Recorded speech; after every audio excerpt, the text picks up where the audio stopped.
Welcome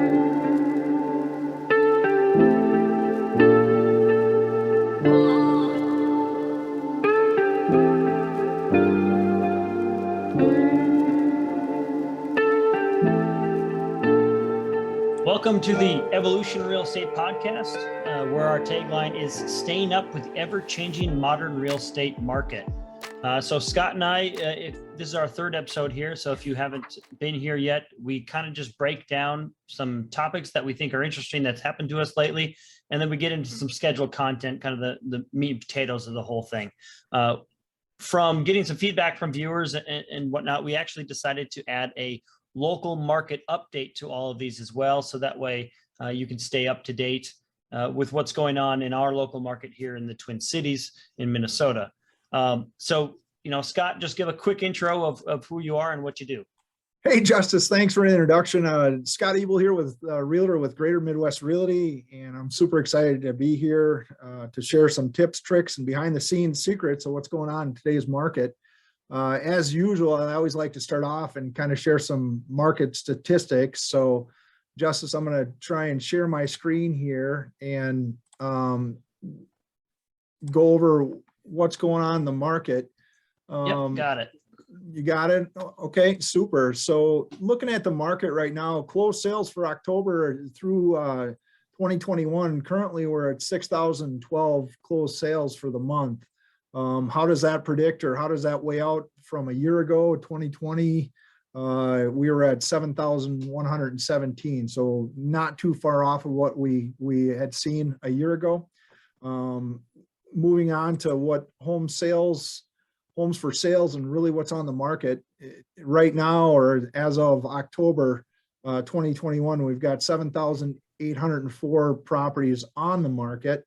If we look back a year ago, in October, we were up around 9,141. So we're down a bit from a year ago. Looking at some of the new listings, currently we're at 6,230, and for the month of October. And once again, if you go back to October, we're at 6,994. So that once again too is a drop from a year ago of where we're at. The big indicator of really what's going on in the market, I know everybody wants to know and kind of have a crystal ball of what's going on or what's going to happen in the market. Is it time to buy, time to sell? The one of the indicators is months of supply. And so we always want to take a look at that. And right now, currently in October of 2021, we're at 1.4 months of supply. As we mentioned in our recent podcast, I mean, we're very low. There's just not enough inventory out there to feed the housing market. So obviously that kind of directly relates to costs and prices as they've been. But if we were to look at October in 2020, we were at 1.7. So even then, we didn't have a huge amount of inventory. And even if you look at this chart over the last 3 years, we've been kind of all over the board. But in September of 18, we had 2.7. That was kind of a height in the last 3 years beyond September of 19. So, and then as usual in our region of the country, as we get into the holidays and into the winter months, not always, but we have seen, you'll see as this chart indicates, that inventory or months of supply usually does drop. And then after the holidays, it starts to come back or make a rebound. So that's kind of a recap of where we're at in the market today.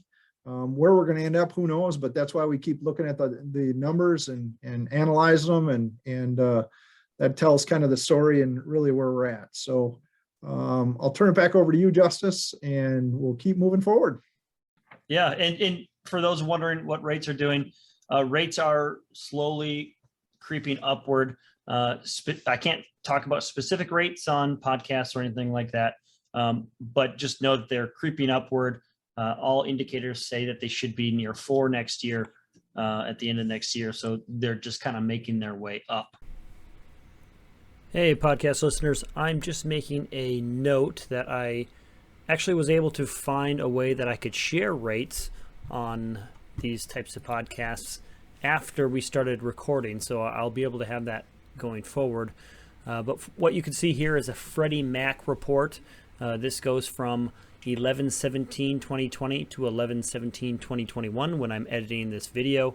And you can see that the 30-year fixed rate mortgage is around 2.98% with 0.7 fees and points, which is down a little bit on the 1 week and up a little bit on the 1 year. So you can see that there. It also gives a chart on the 15-year and the 5-to-1 ARM. So this chart will be available online at all points in time, and you can kind of change the time frame in which you're looking at it. And then you can see there on the bottom kind of the historical, it's very small, but you can see the historical charting of how the interest rates are different. So I just want to point that out, let you know that we'll have this going forward. Those who are listening on podcasts rather than watching on YouTube, I'll make sure I state out what those rates are so you can kind of hear them if you can't see them. That would be my, I guess, local rate market update. So the next topic then would be interesting things that have come up since our last episode. Scott, I know you want to talk about kind of VA buyers and eligibility.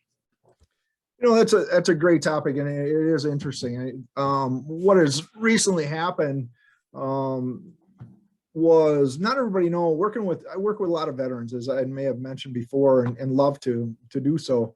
Really like to go out above and beyond for all veterans, obviously being one. But so one important thing that came up since our last podcast was that not everybody knows that before you go out shopping or before you get out looking and you want to utilize your VA benefits, that basically you need to get your certificate of eligibility. So I want to touch on that today, that there is that you have to do that, and and we'll link up. Scott provided, we got 2 links that we can provide that you can go to that allows you to essentially check on and figure out your eligibility and get your certificate of eligibility that you need for someone like me to qualify you for a VA mortgage. But we'll link those in the show notes and indicate that on the video here. Scott, did you have anything more you want to add on that? No, I mean, really, I think that's just critical to know that, first of all, that you have to get your certificate of eligibility if you're going to use your VA benefits. That's kind of the starting point for that. There's a couple of ways you can go about getting that. We'll provide that link to va.gov, and and then there's also e-benefits for anybody that has a DoD or CAC or a DoD user ID. You can log into your e-benefits and you can individually get your certificate of eligibility yourself right on that website and sign up and go through that process. Otherwise, I think, Justus, we talked a little bit about that. A lot of times loan officers will also help veterans get their certificate of eligibility, won't they? Yeah. So part of our process is if when you apply, you're going to go for VA, and then we're actually allowed, or you can get an authorization.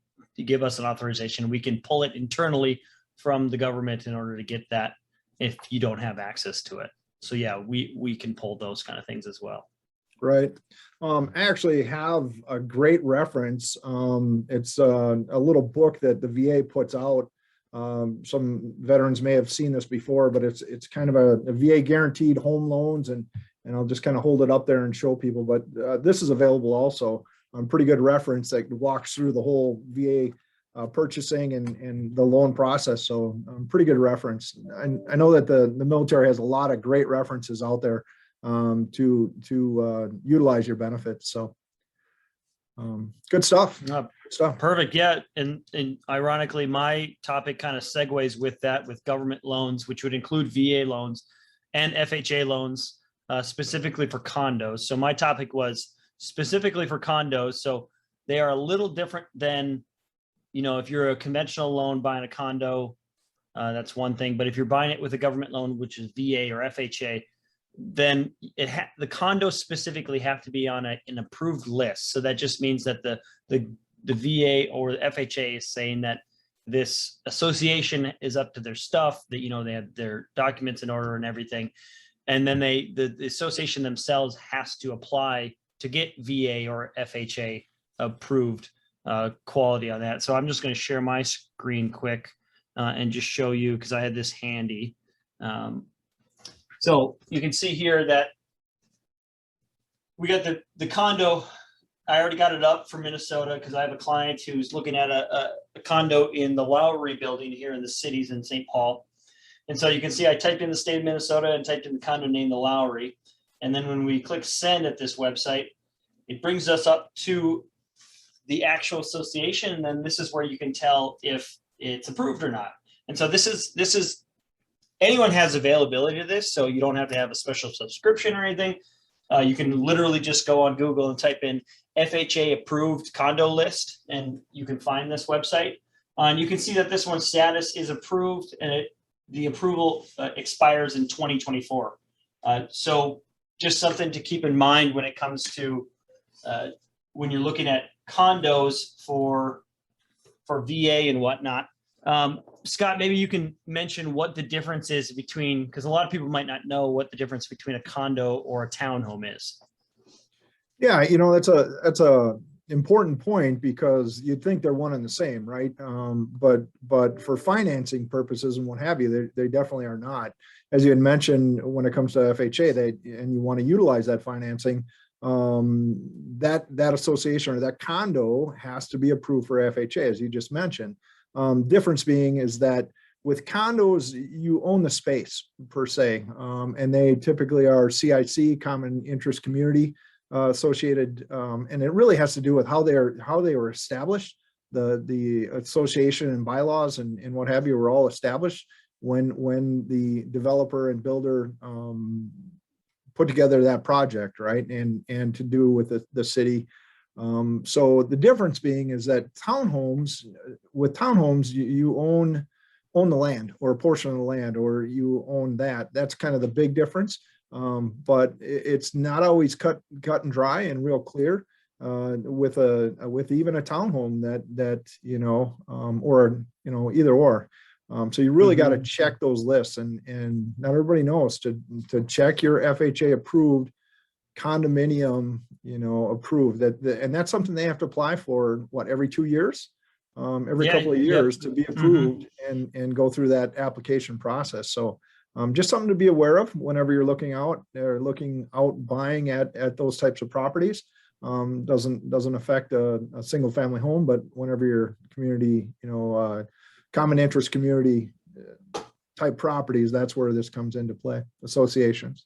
So yeah, and so the biggest thing is a townhome could either be a townhome and look just like another townhome, but it could be a condo.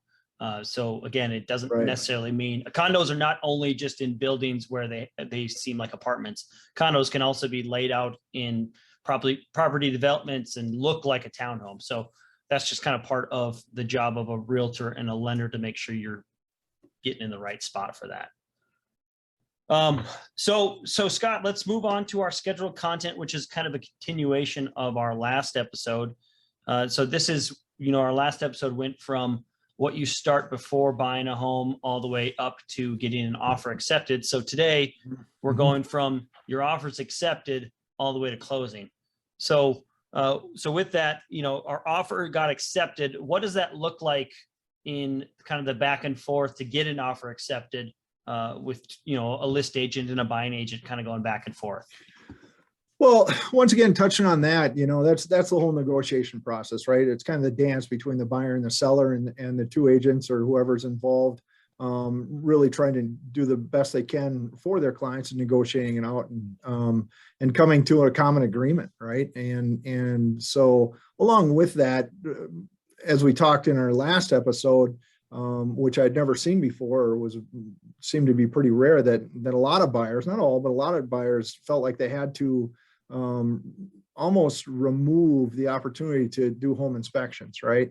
Now we're getting somewhat of that is still happening, but there's getting back to what the market normally has been, where where a buyer has an opportunity to have a home inspection, might have an opportunity to ask a seller for some closing costs or whatever, which are all a part of the negotiation and kind of getting your offer accepted and going back and forth. So when a buyer does have a home inspection, that typically, in the past, you could have up to a week maybe, or 10 days potentially. This past summer, well, that was, if you were to get an offer accepted, that was pretty, get your inspection done, within 3 to 5 days at best. And as far as days to negotiate, that was very quick, also very shortened, if you would.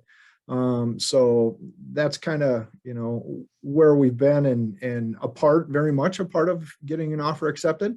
But after that,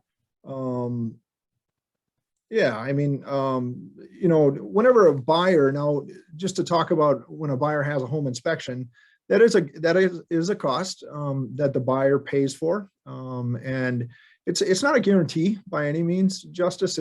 But however, it's a third set of eyes, if you would, kind of a non-biased individual or party that the buyers would hire to come and take a look at that property and produce a report, most oftenly, of the ins and outs, or the good, the bad, the ugly, if you could, of the property. And from that inspection, most of the time buyers will want to be there and be a part of that process, and really they'll show up after the inspector has already started, once that's scheduled, and then show up afterwards to kind of go through what the inspector has found. On average, there's different prices, and you want to shop for price and availability as far as what it may cost. There's different types of home inspections that people can have or elect to do within their home inspection. A home inspection generally is the structure, major mechanical, the overall condition of the property that will be contained in the report that they would get. In which then, like I'd mentioned, they can take that back to the buyer or to the sellers and ask them, hey, I'd like, we're okay with this, but, could you or would you fix, this, right? And in addition to that, not recently, but for some time, additional home inspection or inspections in addition to home inspection is radon. Radon can be added to home inspections. The very common buyers, would like to add that in and include that. That's another type of sewer inspection. Sewer line inspections have become very popular as of lately, which is, and depending on where you're at, probably not a bad item to include. Now, these inspections, like I'd mentioned, the buyers do pay for the inspections. It's not a guarantee, and you don't get that money back. So what I typically tell a lot of my buyers when I'm working with them and at this point in the negotiation and getting an offer accepted is that, don't think because you've spent this money, it allows you the peace of mind, if you would, right? There's other ways, if you wanted to have some type of guarantee, that certainly can be added, like a home warranty is not a bad idea to cover some of the major mechanicals or appliances and what have you. Just have to read those, but that might be another opportunity. So yeah, so that's kind of some details about getting to the home inspection and getting an offer accepted. When an offer gets accepted on the mortgage side, that's right when you get your offer accepted is when we're able to lock a loan, and the locks kind of depend on when the close date is. So typical locks are, a typical purchase agreement has like a 30-day close period. But, I just actually got one and we're closing in February. So we did a 90-day lock. Where I work, we can do up to 120-day lock on a normal loan. And so the longer your lock is, kind of the more expensive it is. So if let's just say you have a closing in 30 days and your interest rate is, let's just say 3.25 with no points. So you're not paying any points for the interest rate. Let's just say 3.25 is your 30-day lock. If you made that 120-day lock, the 3.25 might cost you half a discount point instead of costing no discount points. But that's actually way cheaper than it would be if you did a 30-day lock and then kept extending it out. So that's why the long lock is an option. So that's kind of one of the things to know about locking is you have to wait till purchase agreement until you have one fully executed by both the buyer and the seller, and then what that time frame is. Right. So, and then talking about inspections, Yeah. what are like the three ways that, because there's three different things that can happen with an inspection. You want to go through those? Yeah, absolutely. And so after you go back and forth kind of when you're, when you've had your home inspection completed and you get your report from the home inspector, right? And then you meet back with your agent that you're working with.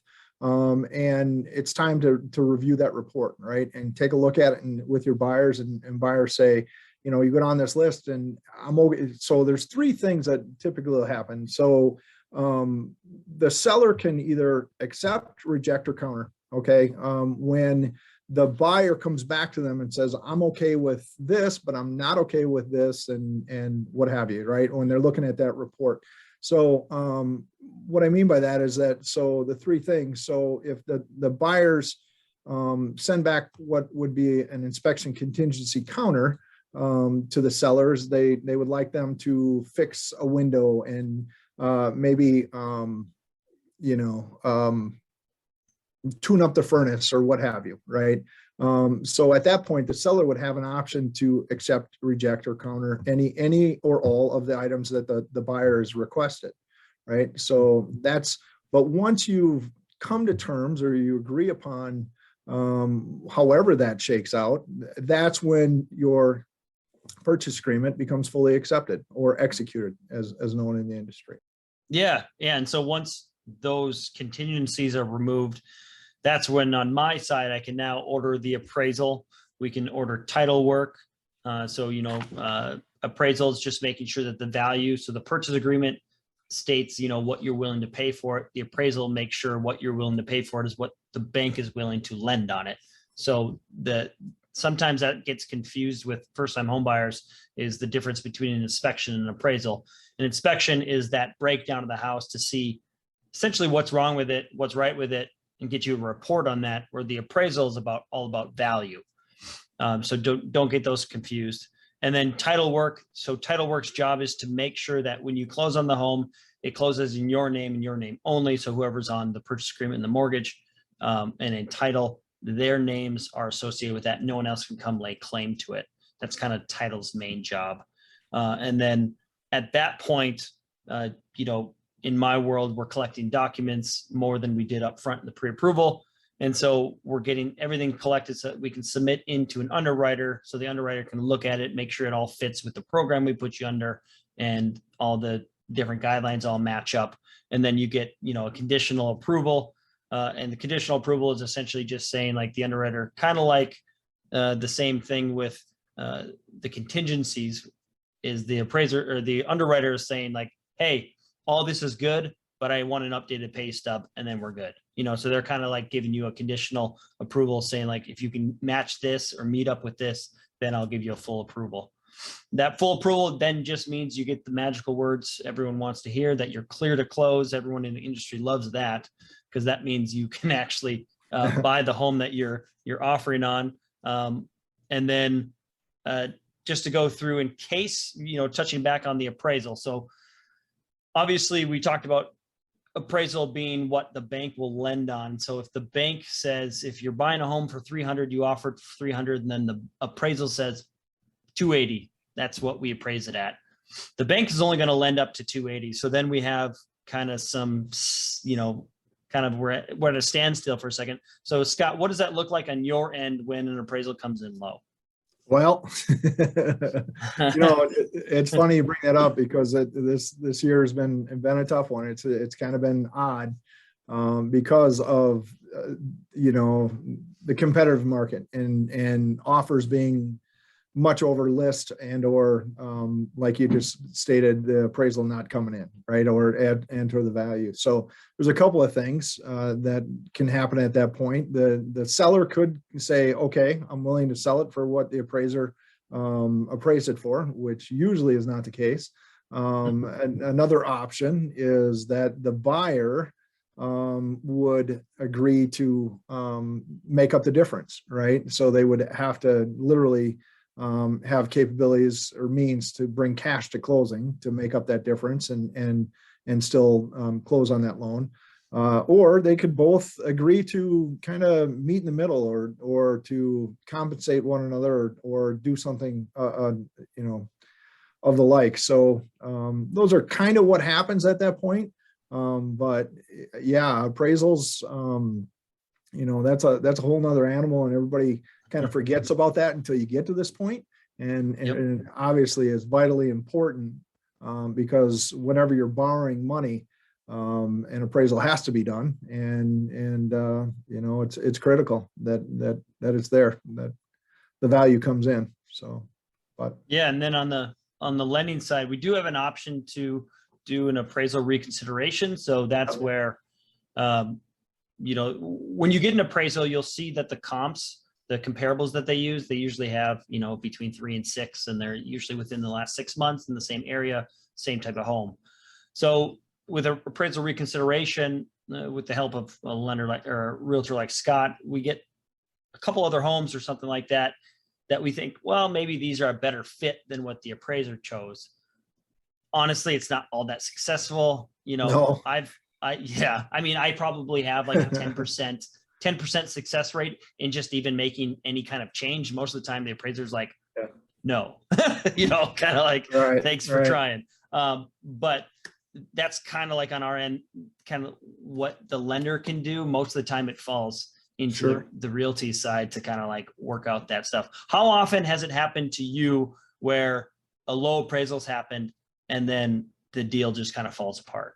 Well, and that's the other case. It has happened. I mean, I'm not going to say it's never happened. I don't like to have it happen. You always try and keep the deal together for everybody, as long as they're, you know, all parties involved. That's the outcome that they're looking for. We try and do everything, you know, but trying to persuade or ensue an appraiser to change their mind, you know, it's a pride thing, you know, and you're talking about their professionalism and really what they do for a living. So to say, hey, I don't think you're right here, is not ever an easy battle to win, if you would. So, you know, it does happen. There's no question. I think that's a good discussion. And or when a buyer's making an offer, right, and they do realize that, hey, we're making an offer for above what it's listed, and most of the time when a property is listed with a realtor, they do their homework, you know, and they're looking at the comps, they're looking at what's out there. And here's the thing is that appraisers also use, now, not to say they won't grab off market listings, but generally they're coming, their you know, their playbook and their story that they're telling, you know, the investors of the bank is taken from the MLS and comp sold, right? Like within a mile, within 6 months. So all, you know, those are the important things. So whenever you're listing a property, you want to do your good homework, and so to have those good comps, but you know, and hopefully the appraiser is going to see them too, but that's where they're drawing their information from is typically the MLSs. So they're seeing what we're seeing also. So yeah, just know that if you come in and you make an offer well above what the list price is, yeah, there could be an issue with the appraisal, and going to have contingencies to make up that difference, and know that ahead of time. So that's probably a nugget to take away, and whenever you're, you know, if you get into that situation. So yeah. And one thing I wanted to touch on was another thing was the title work. So I just have a little sheet here that one of my title friends was able to give me. So when it comes to title, again, one of their job is just to make sure that when you buy the home, you close on it, it's in your name only.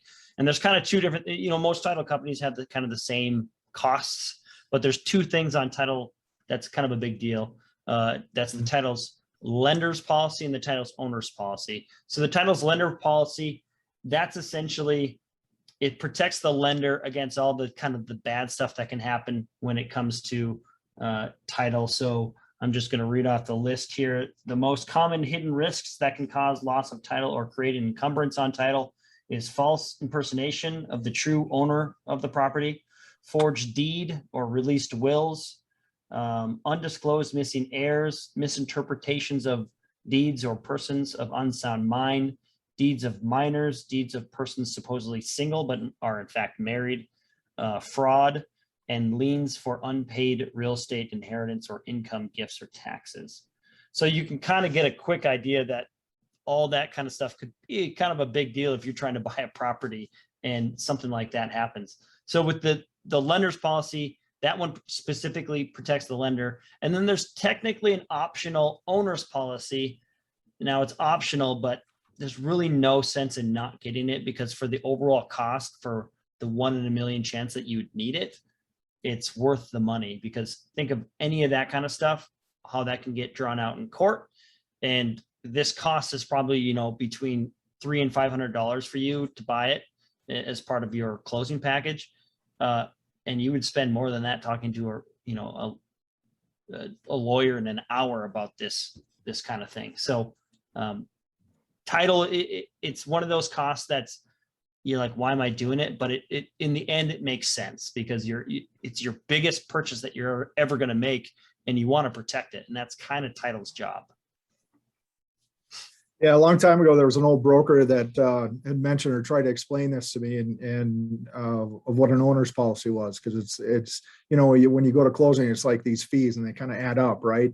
But he had mentioned that it is the best policy you'll ever take out if you need it, and I guess that's insurance, right? But you know, I tell you what, there's been, throughout my years, there's been different cases or situations where people have bought the owner's policy, and you know, the old adage, I'm glad I did versus I wish I had. And so Yeah. it is optional, but you know, there's things that do come up, you know, whether it be that aren't found in the preparatory title work in escrow, you know, and whether it be a shed possibly over a you know, property line or a fence or what have you. You just never know. Encroachments, there's all kinds of things that come up, that could come up later on that you just don't know about. And usually, now you got to read your owner's policy, but owner's policy will have a pretty good overarching coverage for items like that. So you just got to look at what you're getting. So yeah, no one wants old Uncle Willie coming out of the woodworks laying claim to the house that you think you own. You're right. Yeah, no Uncle Willie. Yeah. So obviously then all this stuff is settled, and then we move into kind of the pre-closing. So at this point, you're clear to close in the mortgage world. You've done, you know, you've done all the document chasing and all that kind of stuff that's needed in the mortgage world. So now you're getting your final numbers. So, you know, you were provided estimates throughout the process, and now there's in mortgage and in title. So part of title's other job is to work up final numbers and kind of be the middleman for the financing. So the closer on the mortgage side, the closer on the title side have done what they call balancing, which is like double checking each other's work. And you've got your final numbers, you know, the exact penny that you got to bring to closing. And then your e-signing documents. Some, like where I work, we can do a hybrid closing, which means you e-sign some of the documents early ahead of time that don't need to be signed at closing. So it allows you to have kind of a quicker close. And then you go through, you know, and this time you're probably also going through final walkthroughs with Scott. So what does a final walkthrough look like? You know, and that's really important. You know, there's so much in this process, the pre-closing and underwriting process, and you know, behind the scenes that's happening that most people don't see. And that's kind of what we're trying to depict and shed some light on. But you know, when you get to the final walkthrough, you get that clear to close. When you hear those magical words, clear to close, you know, all you got to do is show up and sign. And a couple of things that come to light recently, as far as fraud. I don't want to talk about too detailed, but you know, one of the documents that now are included in our packets is not to send any money and or solicitation or phishing or what have you that happens. And it's unfortunate that you even got to talk about this, but wire fraud is what I'm talking about. And that making sure that you're directly working with the people that you're working with and double checking that, if you get an email or whatever says, hey, you need to wire so-and-so to so-and-so, always double check that. I just want to reiterate that, because unfortunately, that's kind of world we're in today, and it has happened in the past. But talking about that, all the way up to that, you got the clear to close, final walkthrough. That's another important step in the process that for a buyer, that's your last opportunity to go take a look at your new home. And it's very important to do so. I know a lot of companies have it that it's their policy that they make sure that a buyer does. Now it's absolutely written within the purchase agreement. They have that right to do their final walkthrough, and I think they should. There's definite benefit. And the reason why you probably haven't seen that property for a good 30 days or 25, 30 days from the last time you finished up your home inspection was probably the last time. You may have come back one more time, but other than that, it's really kind of packing, getting ready, getting the loan officer everything they need. But you get to that final walkthrough, and that is a time when you're really looking at everything. Is it in the same condition that you remember it being in? Also, are all the items that are included supposed to be included there? One good example, or kind of a story that happened not that long ago, is that I was working with a buyer and we did our walkthrough, and typically that's going to be it can be the morning of and or it could be the night before, but you got to allow for the sellers to be able to have all their items moved out and broom swept and ready for you to take possession. But that nonetheless, whenever you decide to do that before, and advisably before closing, because afterwards it's too late. But nonetheless, we went to this walkthrough, and within the purchase agreement, a lot of times it indicates, personal items or chattel that's included. Well, within the purchase agreement, it talks about curtains or wall, window treatments and what have you. And a lot of times those are included and or depicted in the purchase agreement.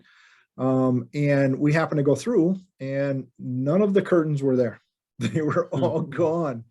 And oh my gosh. So luckily we went to so this is kind of the reason why you go to a walkthrough, is that then, calling up the other agent, they were great about it, and talk to the seller, and hey, just want to let you know that it's in the purchase agreement that the curtains are supposed to be here and they're not. And so it did work out, and we went to closing, and the seller did bring the curtains.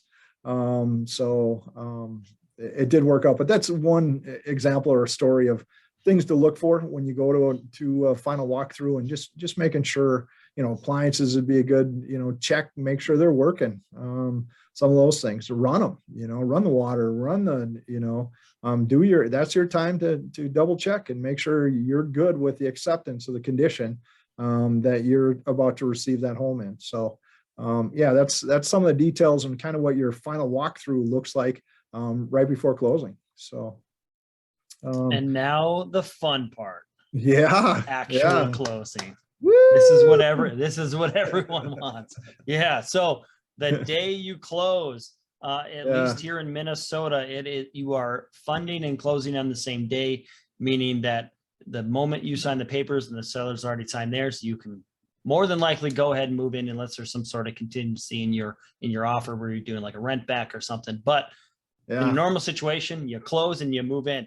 So the fun part about closing is, well, in my world, sometimes that's the only time I get to see a client in person, is at that closing. So it's fun to go. But the realtor's there, the lender's there, the title closer is there. So they're helping you, sign the documents and work through all that stuff. And the whole point of that closing is to make sure that, you are physically signing the paperwork, exactly what and why you're signing what you are, and then you can get those keys. And then, Scott, do you have more to add to that? And that's evolved, right, over the last couple of years in the pandemic and what's going on, because for the longest time, for the last year and a half, it's been virtual closings where where previous to that, everybody, so what a closing would look like is that you've got the sellers, the buyers, the seller's agent, if they're involved, the buyer's agent involved, and then the loan officers. And then each one of the entities, the buyer and the seller, have representatives from their respective title company. So, it could be up to 6 to 8 to 10 people in one room, all at the same time at a closing and in one room. And that's And what COVID. and then COVID happened, right? Yeah. Right, exactly. And everything changed. And so, and then it became remote closings where, one party would go and sign behind a plexiglass and with masks and what have you. And we're still somewhat there. There's definitely precautions and procedures in place. There's no doubt about that. But it really is a time for the buyers and sellers to be able to come together, and it can be a joyous time. Because oftenly sellers have lived in that home for many, many years and have a lot of wonderful memories. And they really like to pass on that genuine, what's the word I'm looking for? Just love for their home and hope the new buyers and enjoy it as much as they have. So it's really kind of a festive, enjoyable time for the two parties to be able to share stories or, kind of meet one another. And unfortunately, that was one of the things that was kind of taken away with COVID. So hopefully we get back to that. I think we're starting to see that again. I know a lot of title companies are kind of staying the course of not wanting to bring buyers and sellers to close. I hope that doesn't ring true, because I think it's real important. I think you've said many times, it's really about the buyer and seller. It's their day, it's their time. That's when they get to meet, and it's really about them that day. So I didn't close on my house too long ago. It was 2017, and okay. I was there with the sellers, and we actually became friends at the closing table enough where we've had many a dinner, and they came to my wedding. So wow, I would have missed out on that opportunity and then all the stories, and got to know them if they weren't there. So it is kind of a bummer for those who are moving to a house that someone's moving out of for 30 years, and they have stories, and, oh, by the way, open the door this way and it turns that way, and all the little things that you might not have been able to catch if you didn't know otherwise. Well, that too, that's the other part. I think that's a valuable handoff. It's in the military, we call it left seat, right seat, right? When you're the one leaving and somebody else is coming in and going to take your post. Well, it's no different when you go to closing, right? It's a left seat, right seat in a way that an opportunity for a seller to share some of those things. Hey, these windows are unique in a way that you flip this tab and you can pull this window out and you can clean both sides, and not always is that apparent, with different windows or whatever. I mean, it's just little anecdotes like that are so valuable that if a seller is willing to pass on, it's just sometimes, hey, this light switch, this works over here, and how it's wired. It's whether it be a three-way switch or whatever it is, but just little things like that a new buyer, a new homeowner may not be aware of, or it may take many, many years. Thinking about that, and sharing that story about a switch. I lived in a house, one of my first houses. I lived in it probably, 5 years before I knew what one of the switches did. Had no idea. Couldn't figure it out. Wish somebody, but that was a HUD home. So there was nobody there to tell me, hey, this switch works this. And I'm like, oh, well, it was a switch to an outlet in a wall, which, I'm like, I don't know what that works. Well, finally plugged in a lamp and flipped it on. Hey, what, flip of a switch, so to speak. So. Fun stuff. But, and one little tidbit to add is at closing is also when you sign paperwork for homesteading. So homesteading in Minnesota, it just helps you keep your taxes lower. So you're pretty much telling the county that you plan to live there as your primary home.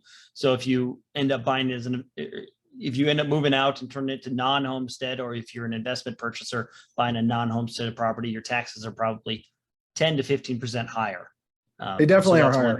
That's definitely something that you want to take care of. And typically title companies will tell you, but depending on time of year or when you close, but for the next year, you want to try and get that done before December. December 1, I think you got a little, maybe the 15th, but you got to check with your respective, county and recording and to be, eligible for homestead for the following year, and for them to update that information if the property happened to be non-homestead or what have you. So definitely something to pay attention to. Good point. Very good. And one little nasty thing, not nasty, but you buying a home is public record. So you also then get spam mail. You'll probably get ADT calling you. They'll say, hey, your realtor Scott said you wanted ADT protection, or you're going to get something that asks for $90 for a deed. Well, you're going to get everything that you need at closing from title, so you won't need to worry about any of that kind of stuff. But that's one of the unfortunate. For those that want the home security, that's they can be a great deal. For sure, that's a good way to go about it. But no, as far as the homesteading, you can certainly do that on your own. There's no need for any assistance. They give you all the documents at closing. The title company. I've never been to a closing where they haven't. And instructed you where to go, and there's a sheet and what to do. You just got to follow up and do it, right? And just and follow up. So, but it's important to make sure that you do that. There's no question. So, along with any other, exemptions or whatever that might be eligible or due to you, definitely want to go to the county and get that stuff taken care of. So, yeah. Anything else to add to today's episode? No, I hopefully have added some value to people and just kind of the process once you get your offer accepted and moving forward and gone through it. We always love to answer any questions or take questions if we could. So if anybody wants to reach out to us, we're always happy to do so. And as always, smash that like button. There it is. Yeah. You heard the man. Yeah. Hit that like button, help the algorithm out. So some likes. We like likes. Lots of likes. Yeah. So thank you for watching and listening to the Evolution Real Estate Podcast, where the evolution never stops.